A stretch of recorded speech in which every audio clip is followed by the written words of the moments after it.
ফাকুলু, তোমরা নিজে খাও, ওয়াতইমুল কানিআ, এবং তোমরা কি করো, তাদেরকে দাও, মানে আত্মীয় স্বজনকে দাও, ওয়াল মুতাররা, এবং যারা চায় এবং যারা চায় না তাদেরকে দাও।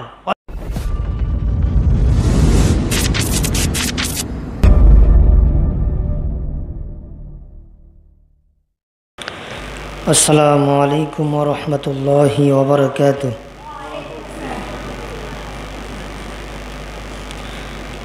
ইন্নাল হামদালিল্লাহ والصلاة والسلام على من لا نبي بعده. أعوذ بالله من الشيطان الرجيم. بسم الله الرحمن الرحيم. وفديناه بذبح عظيم وتركنا عليه في الآخرين. سلام على إبراهيم كذلك نجزي المحسنين. إنه من عبادنا المؤمنين إلى آخر الآية. عن أنس رضي الله تعالى أنه قال قال رسول الله صلى الله عليه وسلم لا يؤمن أحدكم حتى أكون أحب إليه من والده وولده والناس أجمعين. متفق عليه. أو كما قال عليه الصلاة والسلام. الحمد لله,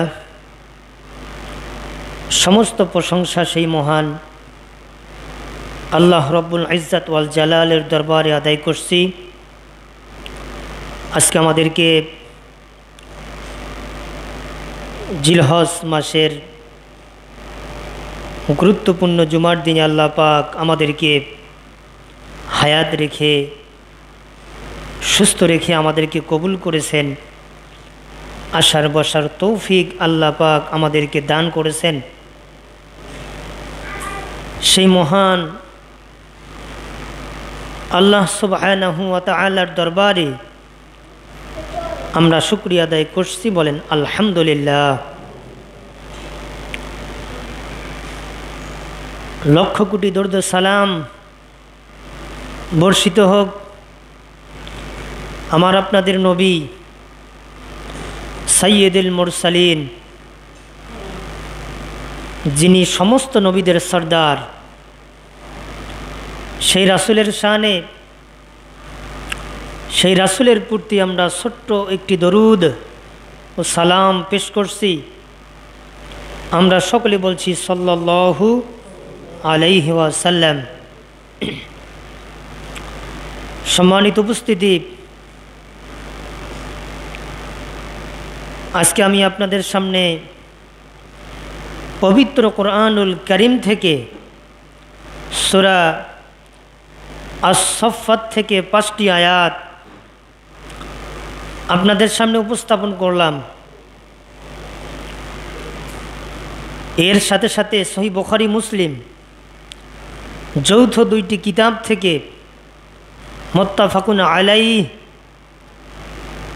আমি এই কিতাব থেকে একটি হাদিস আমি আপনাদের সামনে উপস্থাপন করেছি।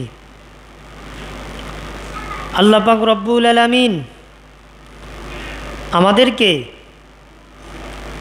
বাস্তব জীবনে আমল করার তৌফিক যেন দান করেন। এর সাথে সাথে আমাদের বাস্তব জীবন পরিবর্তন আল্লাহ পাক যেন করে দেন, এই কামনা, এই বাসনা, এই উদ্দেশ্য নিয়ে আমাদেরকে পবিত্র কোরআন ও হাদিসের আলোচনা আমাদেরকে শুনতে হবে। যদি শোনার পরে আমরা আমল করতে পারি তাহলে অবশ্যই আল্লাহ পাক আমাদের জীবনটা পরিবর্তন করবেন। তা আমি আপনাদের সামনে যে মহা গুরুত্বপূর্ণ মহাগ্রন্থ থেকে আমি আপনাদের সামনে কথা বলার জন্য নিয়ত করেছি, আল্লাহ পাক রব্বুল আলামিন আমাদেরকে যেন কবুল করেন। কারণ হলো, যেহেতু আমাদের সামনে আসতেছে মহা একটি পরীক্ষার দিন, তাকওয়া কবুলের দিন, আল্লাহর নৈকট্য হাসিলের দিন, আল্লাহর ভালোবাসা পাওয়ার দিন, সেটি হলো ঈদুল আজহা। গুরুত্বপূর্ণ আমল কোরবানির দিন আমাদের সামনে আসতেছে। আজকে যদি আমরা আল্লাহ এবং আল্লাহর রাসূলের প্রকৃতভাবে আনুগত্যের মাধ্যমে আমাদের জীবনটা যদি আমরা চালাতে পারতাম তাহলে অবশ্যই আল্লাহ পাক আমাদেরকে কবুল করে নিয়ে আমাদেরকে উত্তম মর্যাদা, উত্তম পুরস্কার দান করতেন। তাহলে যে কোরবানি সম্পর্কে গত কয়েক জুমা থেকে আমি আপনাদের সামনে কথা বলছিলাম, আজকে আমি কথা বলতে চাই কোরবানির মাসআলা মাসাইল সম্পর্কে। নিয়মাবলী থেকে যেভাবে আমাদের এই কোরবানির নিয়মগুলো আমাদের মানা দরকার, পালন করা দরকার, এই পালনের মাধ্যমে আল্লাহ পাক কবুল করবেন, সেই বিষয় সম্পর্কে আমি আপনাদের সামনে কথা বলবো। আর সূরা সাফফাত থেকে যে 5টি আয়াত আপনাদের সামনে উপস্থাপন করেছি, এই 5টি আয়াতে আল্লাহ পাক রব্বুল আলামিন তিনি হযরত ইব্রাহিম আলাইহিমুসসালাম তেনার প্রতি লক্ষ্য করে আল্লাহ পাক তিনি জানাচ্ছেন। এই জানাটা এবং আমল করাটা আমাদের জন্য গুরুত্বপূর্ণ একটি বিষয়। যেমন আমি আপনাদের সামনে শুরুতেই সহিহ বুখারী এবং মুসলিম, এই মুত্তাফাকুন আলাইহি,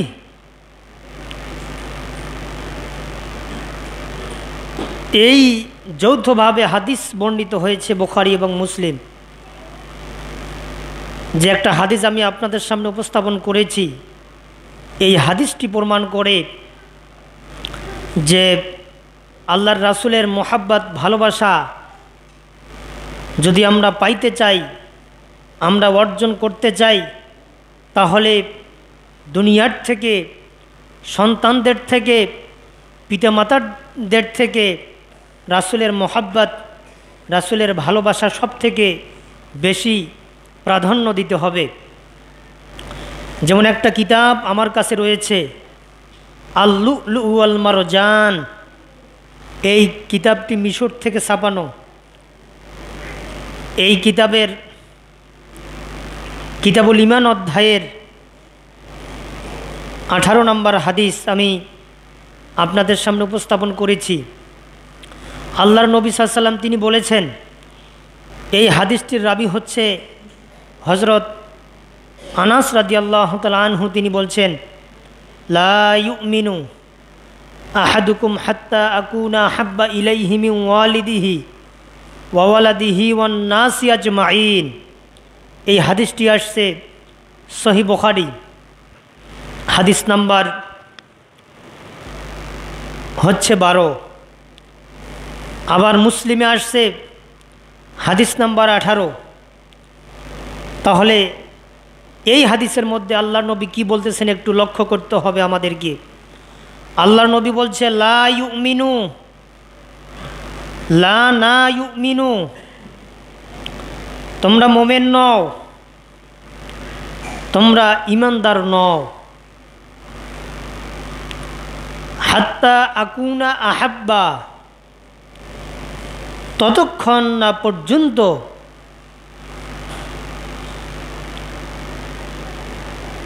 আমাকে ভালো না বাসবে, ইলাইহি মিন ওয়ালিদিহি, তাদের থেকে বলতে মিন ওয়ালিদিহি, তোমাদের পিতামাতার থেকে আমাকে ভালোবাসতে হবে, ওয়ালাদিহি, এবং তোমাদের সন্তান সন্ততি থেকে আমাকে ভালোবাসতে হবে, ওয়ান নাসি আজমাইন,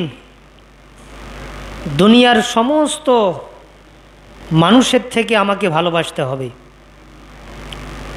তাহলে 1 নম্বর আল্লাহর নবী বলতেছেন তোমরা ইমানদার নও, তোমরা মুত্তাকি নও ততক্ষণ পর্যন্ত যতক্ষণ না পর্যন্ত তোমরা 1 নম্বর শর্ত তোমাদের পিতামাতার থেকে আমাকে ভালোবাসতে হবে, 2 নম্বর তোমাদের সন্তানের থেকে ভালোবাসতে হবে, 3 নম্বর এই গোটা দুনিয়ার মানুষদের থেকে আমাকে ভালোবাসতে হবে।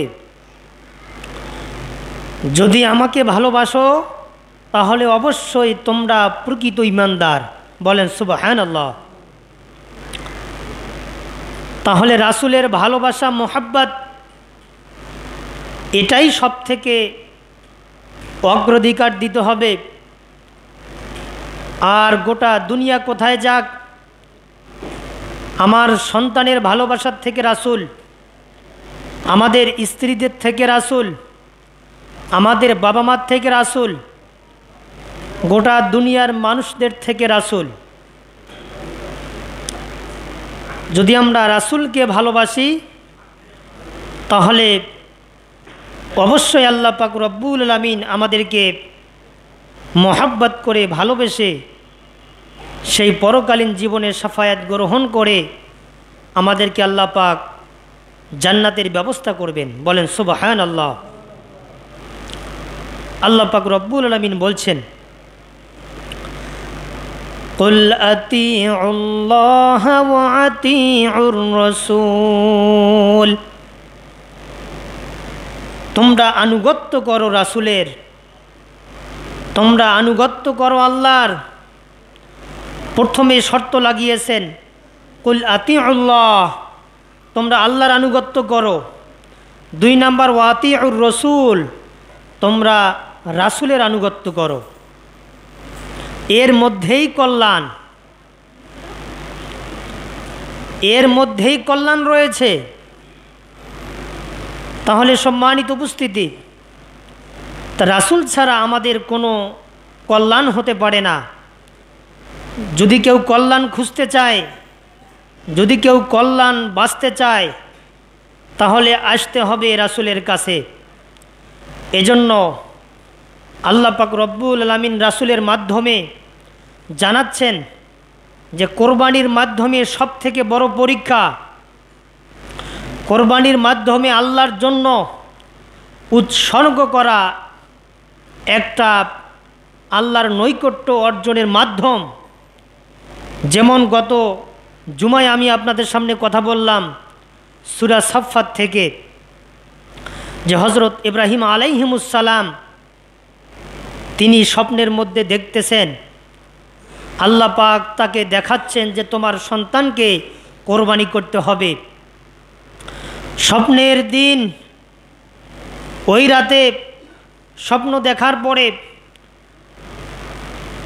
তার পরের দিন সকালবেলা সন্তানকে বলতেছেন যে বাবা, আমি স্বপ্নে দেখলাম তোমাকে কোরবানি করতেছি, তুমি কি বলো?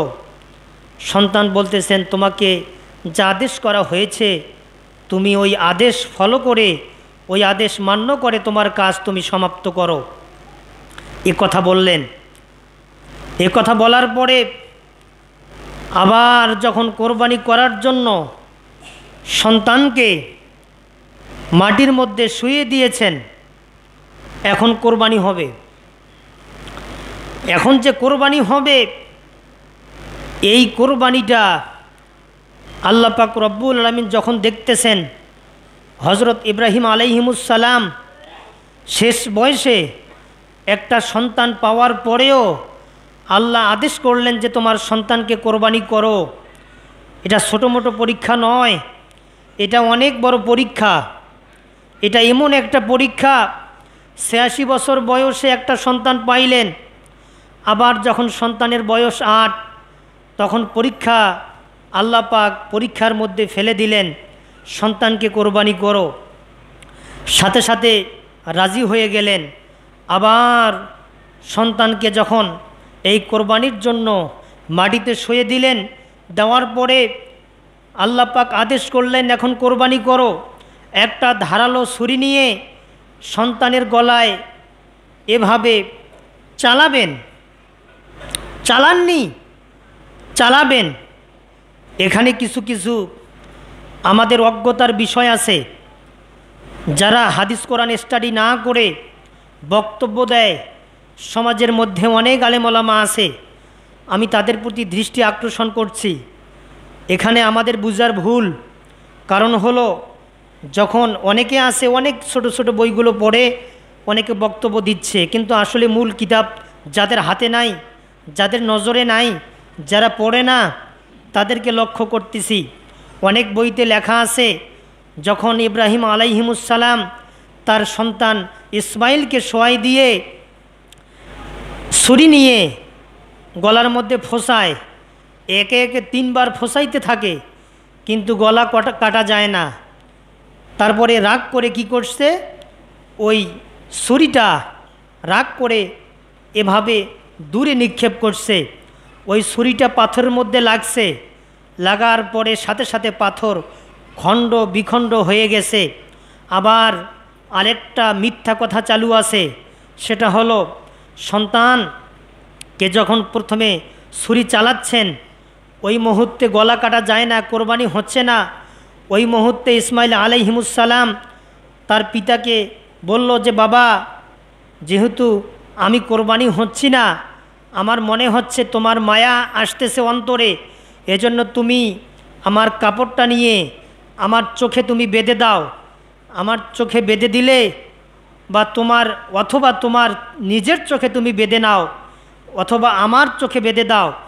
একটা কাপড় 2 টুকরা করো, চোখে বেঁধে দিয়ে তুমি কোরবানির ব্যবস্থা করো, কোরবানি চালাইতে থাকো। তাহলে দেখেন, এই কথাটা কোরআনের অপব্যাখ্যা, এই কথাটা সঠিক নয়, এই কথাটা ভুয়া, এই কথাটা মিথ্যা। কারণ কোরবানি হাদিস থেকে যেটা পাওয়া যায়, কোরবানির জন্য যখন ইসমাইলকে শোয়াই দিলেন, দেওয়ার পরে হাতে একটা ছুরি নিয়ে কোরবানি করবেন, ওই মুহূর্তে কোরআনে যেটা প্রমাণ আমরা পাই, সেটা হলো আল্লাহ পাক রব্বুল আলামিন তিনি যেটা বলছেন যে সাতাজিদুনি ইনশা আল্লাহু মিনাস সাবিরিন। আল্লাহ পাক সঙ্গে সঙ্গে আল্লাহ পাক তিনি বলতেছেন যে সাতাজিদুনি ইনশাআল্লাহ মিনাস সাবিরিন। হে ইব্রাহিম, তুমি তো স্বপ্নের যে সত্যতা, বাস্তবতা, এটা তো তুমি দেখিয়ে দিলে, আর কদ সদ্দাক্তার রুইয়া। হে ইব্রাহিম, যারা সৎ কর্মশীল, ইন্না কাযালিকা নাজজিল মুহসিনিন, আর যারা সৎ কর্মশীল তাদেরকে আমি পুরস্কৃত করে থাকি। আর কোরবানি তোমাকে দিতে হবে না, তোমার সন্তানের কোরবানি করার প্রয়োজন নাই। কারণ জান্নাত থেকে একটা দুম্বা পাঠাই দিলাম, এই দুম্বা তুমি কি করো, তুমি তোমার সন্তানের বিপরীতে, সন্তানের বদলে তুমি এই দুম্বা কোরবানি করো। কারণ হলো তুমি ইন্না হাযা লাবালাগুল মুবিন, নিশ্চিতভাবে এটি ছিল একটা স্পষ্ট পরীক্ষা, তুমি পরীক্ষায় পাশ করেছো। বলেন সুবহানাল্লাহ। আর কোরবানি করার দরকার নাই, তুমি পরীক্ষায় পাস। তাহলে দেখেন, এই যে ইব্রাহিম আলাইহিমুসসালাম, তেনার সন্তান কোরবানি তিনি করেন নাই, কোরবানি করার প্রস্তুতি নিয়েছেন। আল্লাহ শুধু তার কাছ থেকে দেখতে চাচ্ছে যে ইব্রাহিম কতটা আমাকে ভালোবাসে, ইব্রাহিম কতটা দুনিয়ার থেকে, সন্তানের থেকে বা দুনিয়ার যত সমস্ত মহাব্বতের থেকে আমাকে কতটা ভালোবাসে, আমি এটা দেখতে চাই। এই জন্য আমি এই কোরবানির ব্যবস্থা আমি করেছি। তাহলে যেটা বলতে চাই আজকে, এই যে কোরবানির মাসআলা মাসাইল, যে যখন জিলহজ মাস আসবে, জিলহজ মাস যখন আসবে, যেটা 1 নম্বর দায়িত্ব আমাদের, এখন মাসআলা মাসাইলের কথাগুলো বলতেছি, সব বিষয়গুলো কাটছাট করে, সময় যেহেতু কম। 1 নম্বর হলো এই জিলহজ মাস যখনই আসবে, জিলহজের যখনই চাঁদ হবে, তখনই 1 নম্বর যেটা দায়িত্ব হবে সেটা হলো, গত জুমায় যেটা আমি বলছিলাম, আমি খুব কষ্ট করে কথা বলতেছি আমি আপনাদের সামনে, কারণ কয়েকদিন থেকে আমি খুব অসুস্থ, প্রচণ্ড জ্বরে আমি ভুগতেছি। মানে কথা যে বলতেছি আমার শরীরটা মানে তকতকাচ্ছে, ভালো লাগতেছে না, তারপরেও কথা বলতেছি।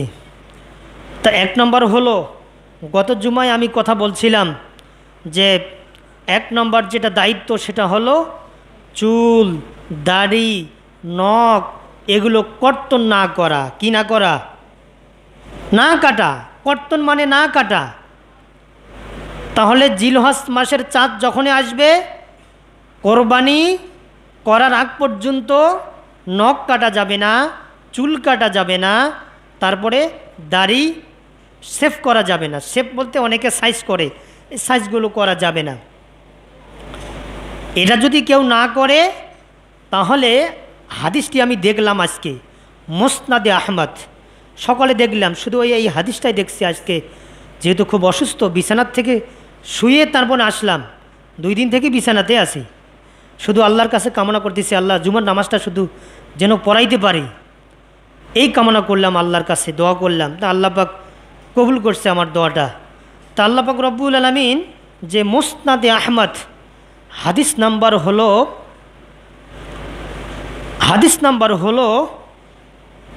16,512 নম্বর হাদিসে আল্লাহ নবী সাল্লাল্লাহু আলাইহি ওয়াসাল্লাম তিনি বলছেন, যারা এই আমলটা করবে, নখ কাটবে না, চুল দাড়িতে হাত দেবে না, জিলহজের চাঁদ উঠা থেকে কোরবানি করা পর্যন্ত আল্লাহ পাক রব্বুল আলামিন কি করবেন, আল্লাহ নবী বলেছেন, মুসনাদে আহমদের হাদিস, আল্লাহ নবী বলছে যে কোরবানি যারা করবে, কোরবানি যে কোরবানি আল্লাহ পাক কবুল করেছেন, কবুল হয়ে গেছে, আল্লাহ পাক কবুল করেছেন, এই কোরবানি করলে যা সব হয়, কবুল করলে যা আল্লাহ পাক সব দান করবেন, এই আমলটা করলে আল্লাহ পাক ওই ব্যক্তির আমলনামায় এত বড় সওয়াব, কোরবানি কবুলিয়াতের সওয়াব তার আমলনামায় আল্লাহ পাক দান করেন। বলেন সুবহানাল্লাহ। আল্লাহ দান করেন। আর 2 নম্বর হলো কোরবানির পশুর বিবরণ। 3 প্রকার কোরবানির পশু কোরবানি করতে হয়। 3 প্রকার। কয় প্রকার? 3 প্রকার। এই 3 প্রকারের মধ্যে উট, গরু, ছাগল। উট, গরু, ছাগল 3 প্রকার। এর মধ্যে কিন্তু গণ্য হয় দুম্বা এবং ভেড়া, ছাগলের মধ্যে গণ্য হয়।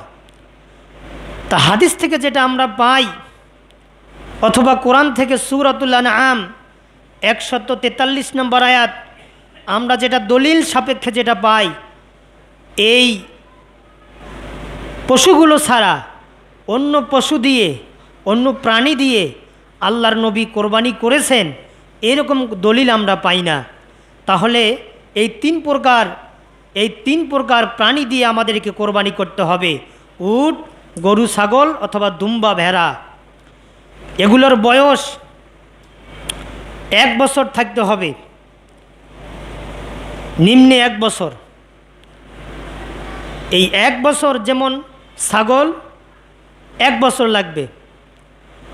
1 বছর বয়স যদি দেখা যায় একটা 6 মাসের ছাগল অথবা 6 মাসের ভেড়া, 1 বছর বয়স হয় নাই, 6 মাস হয়েছে, দেখা যাচ্ছে উষ্টফুষ্ট 1 বছর বয়সের বকরির সমান, ভেড়ার সমান, তখন কিন্তু দেখা যাবে ওই ভেড়া, ওই বকরি দিয়ে কোরবানি করা জায়েজ হবে।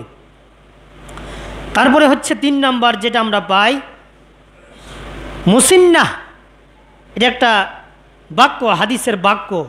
এটা হলো খাসি। অনেকে মন্তব্য করে, অনেকে লিখেছেন, অনেকে বলেছেন, অনেকে বলে থাকে যে খাসি কোরবানি করা জায়েজ নয়, কিন্তু আসলে না, হাদিসে এসেছে খাসি কোরবানি করা জায়েজ। আল্লাহর নবী জনাবে মুহাম্মদুর রাসূলুল্লাহ সাল্লাল্লাহু আলাইহি ওয়াসাল্লাম তিনি খাসি দিয়ে কোরবানি করেছেন। আর চতুর্থ নাম্বারে কাটসাট করে বলছি, চতুর্থ নাম্বারে পরিবারের পক্ষ থেকে কোরবানি করা অতি উত্তম। একটা পরিবারের পক্ষ থেকে কোরবানি করা অতি উত্তম। এর বাইরে আরেকটি কাজ করা যায়, 7 ভাগে কোরবানি করা যায়, 3 ভাগে কোরবানি করা যায়, 4 ভাগে কোরবানি করা যায়, 5 ভাগে কোরবানি করা যায়। কোরবানি বা 7 শরিকে, 5 শরিকে, 3 শরিকে, 4 শরিকে, এভাবে একটা গরুতে, একটা মহিষে এইভাবে কোরবানি করা যায়। কিন্তু শর্ত হলো কোরবানি করার পূর্বে শর্ত সালাত আদায়কারী হতে হবে। কি হতে হবে? সালাত আদায়কারী হতে হবে। যেহেতু গত জুমায় বলছিলাম, আজকে আর বিস্তারিত বলছি না। 1 নম্বর সালাত আদায়কারী হতে হবে। সালাত যদি কেউ আদায় না করে, ওই কোরবানির সাথে যদি বেনামাজি কোরবানি দেয় নামাজির সাথে, ওই কোরবানি কতটা গ্রহণযোগ্য হবে স্পষ্ট আর বললাম না, আপনারা বুঝে নেন। যেহেতু আল্লাহর নবীকে আল্লাহ পাক বলছে, ফাসল্লি লিরাব্বিকা ওয়ানহার, কুল ইন্না সলাতি ওয়া নুসুকি ওয়া মাহইয়ায়া ওয়া মামাতি লিল্লাহি রাব্বিল আলামিন। হে নবী, 1 নম্বর সালাত পড়ো, তারপরে তুমি কোরবানি করো। এজন্য সালাত আমাদের পূর্ব শর্ত, সালাত আদায় করতে হবে। আর 5 নম্বর যেটা, সেটা হলো গোস্ত বন্টনের বিধি নিয়ম। গোস্ত যে আপনি বন্টন করবেন, আপনি যে গোস্ত ভাগ করবেন, তাহলে গোস্ত আপনি যে বন্টন করবেন তার নিয়ম হলো গোস্ত 3 ভাগ করতে হবে। কয় ভাগ করতে হবে? 3 ভাগ করতে হবে। আপনারা কয় ভাগ করেন? কয় ভাগ? 3 ভাগ করেন। এর দলিল কি জানা আছে আপনাদের? 3 ভাগ যে করেন তার দলিল কি? এর দলিল সূরা হজ। কোন সূরা? মুখস্থ করেন। কোন সূরা? আয়াত নাম্বার 36। কত? আয়াত নাম্বার 36। আল্লাহ নবী সাল্লাল্লাহু আলাইহি ওয়াসাল্লাম তিনি বলছেন, ফাকুলু মিনহা ওয়াদইমুল কানিআ ওয়াল মুতাতাররা। আল্লাহ নবী সাল্লাল্লাহু আলাইহি ওয়াসাল্লাম তিনি বলছেন, ফাকুলু, তোমরা নিজে খাও, ওয়াদইমুল কানিআ, এবং তোমরা কি করো? তাদেরকে দাও, মানে আত্মীয় স্বজনকে দাও। ওয়াল মুতাররা, এবং যারা চায় এবং যারা চায় না তাদেরকে দাও, অথবা মিসকিনকে দাও, ফকিরকে দাও। এই তোমরা গোস্ত 3 ভাগ করো। এর ভিতরে 1 নম্বর নিজে খাইতে হবে। কোরবানির মাংস আপনি যদি 7 ভাগে কোরবানিটা দেন, 5 ভাগে যদি কোরবানিটা দেন, 5 জন মিলে একটা গরুতে কোরবানি দেন, ওই গরুটা কি করতে হবে? 3 ভাগ করতে হবে। 3 ভাগ করে 1 ভাগ নিজে খাও, মানে কি ওই 1 ভাগ 5 ভাগ করতে হবে, যে 5 শরিক 5 ভাগ করতে হবে। আর 2 ভাগ যেটা আত্মীয় স্বজন, 1 ভাগ আত্মীয় স্বজন, আত্মীয় স্বজনটা আবার কি হবে? 5 ভাগ হবে। আবার যেটা গরিব মিসকিন ওটা আলাদা থাকবে। ওটা গরিব মিসকিনের মাঝে বিলি দিতে হবে। তাহলে আত্মীয় স্বজন বলতে 1 নম্বর নিজে খাও, আর 2 নম্বর আত্মীয় স্বজনকে দাও। আত্মীয়র মধ্যে দেখা যায় আপনার বন্ধু, আপনার শ্বশুর শাশুড়ি, আপনার প্রতিবেশী, আপনার আত্মীয় যারা আছে তাদেরকে দিতে পারেন। আপনি দেখা যায় গ্রামের যারা আপনার মহাব্বতের ব্যক্তি তাদেরকে দিতে পারেন। আবার ওই মাংসটা নিজে তো খাবেন, যারা একটা জামায়াতের সম্মানিত ব্যক্তি তাদেরকে দিতে পারেন। আবার দেখা যায় এমনও মিসকিন আছে তারা চায় না, এখানে আল্লাহ পাক রব্বুল আমিন বলছেন মুতাররা, এই শব্দের অর্থ হচ্ছে যারা চায় এবং যারা চায় না তাদেরকে তোমরা দিবে। বলতে কি যারা ফকির, যারা সায়েল তারা তো চায়, তাদেরকে তোমরা দিবে। মুতাররা যারা চায় না, যারা মিসকিন, দেখা যায় যে খুব সুন্দর তারা, কিন্তু তারা যে অভাবে আছে আমরা বুঝতেছি না, তোমরা তাদেরকে একটু খুঁজে তাদেরকে দাও। এই হলো 3 ভাগ। কয় ভাগ? 3 ভাগ। 3 ভাগে আপনি এই গোস্তটা বন্টন করতে পারেন। আর 6 নম্বর যেটা গোস্ত সংরক্ষণ, অনেকে বলে না জানার ক্ষেত্রে যে গোস্ত 3 দিনে শেষ করতে হয়। আপনি কোরবানি দিলেন আল্লাহর নামে, আপনি 3 দিনে শেষ করবেন, এ কথাটা অনেকে বলে, কিন্তু এ কথাটা সঠিক নয়। মুসনাদে আহমদ 26,448 নম্বর হাদিস, আল্লাহর নবী সাল্লাল্লাহু আলাইহি ওয়াসাল্লাম তিনি বলছেন জিলহজের চাঁদ থেকে শুরু করে আগামী বছর জিলহজ পর্যন্ত আপনি মাংসটা সংরক্ষণ করে খাইতে পারেন। কথাটা কার? আল্লাহর নবীর কথা। কথাটা কার? আমি কি মুলবি একাই না আরও মুলবি আছে না নাই? আরও মুলবি আছে। তাই এই জন্য আপনাদেরকে বললাম মুসনাদে আহমদ হাদিস, এই হাদিসে 26,448 নম্বর হাদিস, স্পষ্ট কথা।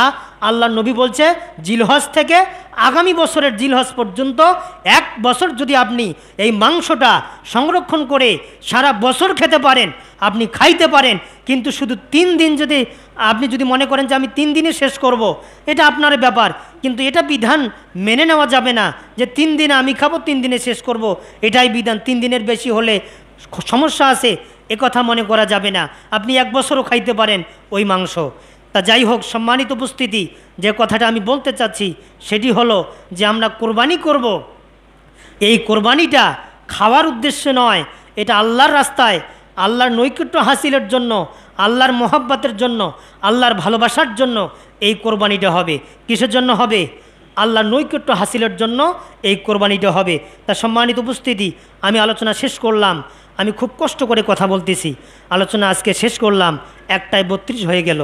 আল্লাহ পাক আমাদেরকে, যেহেতু আগামী সোমবার, তাই না, আগামী সোমবার ঈদুল আজহা অনুষ্ঠিত হবে, আমরা দোয়া করব আল্লাহ পাক আমাদের সকলকে যেন সুস্থ রাখেন। সুস্থ রাখার পরে আমাদের ঈদুল আজহার সমস্ত কাজগুলো সম্পূর্ণ যেন আমরা করতে পারি। আমাদের হায়াতে তৈয়বা আল্লাহ পাক যেন রাখেন। অনেক মানুষ আছে, আমার নিজের চোখের দেখা, কোরবানির পশু কিনেছে, দেখা গেল আগামীকালকে ঈদ, এরকম হয়েছে আমাদের ওই দিকে। আগা দিনে হাট করার পরে কোরবানির জন্য একটা প্রাণী কিনলো, ওই দিনে রাতেই মৃত্যুবরণ করলো, আগামীকালকে ঈদ, তার আশাটা পূরণ হলো না, সে দুনিয়ার থেকে চলে গেল। আমরা দোয়া করব আল্লাহ আমাদের সব থেকে বড় আশা, আমাদের সন্তানদেরকে নিয়ে, আমাদের নাতি নাতনিদেরকে নিয়ে আমরা আনন্দের সাথে কোরবানি করব তোমার নামে, তোমার নৈকট্য হাসিলের জন্য। আল্লাহ আমাদের কোরবানি তুমি কবুল করিও, আমাদের হায়াত তুমি বাড়িয়ে দিও, আমরা যেন কোরবানিটা করতে পারি, এই কামনা রেখে আল্লাহ পাক আমাদের সকলকে যেন কবুল করেন। ওয়াখির দাওয়ানা আনিল হামদুলিল্লাহি রাব্বিল আলামিন। সুবহানাকা লা ইলমা লানা ইল্লা মা আল্লামতানা ইন্নাকা আনতাল আলিমুল হাকিম।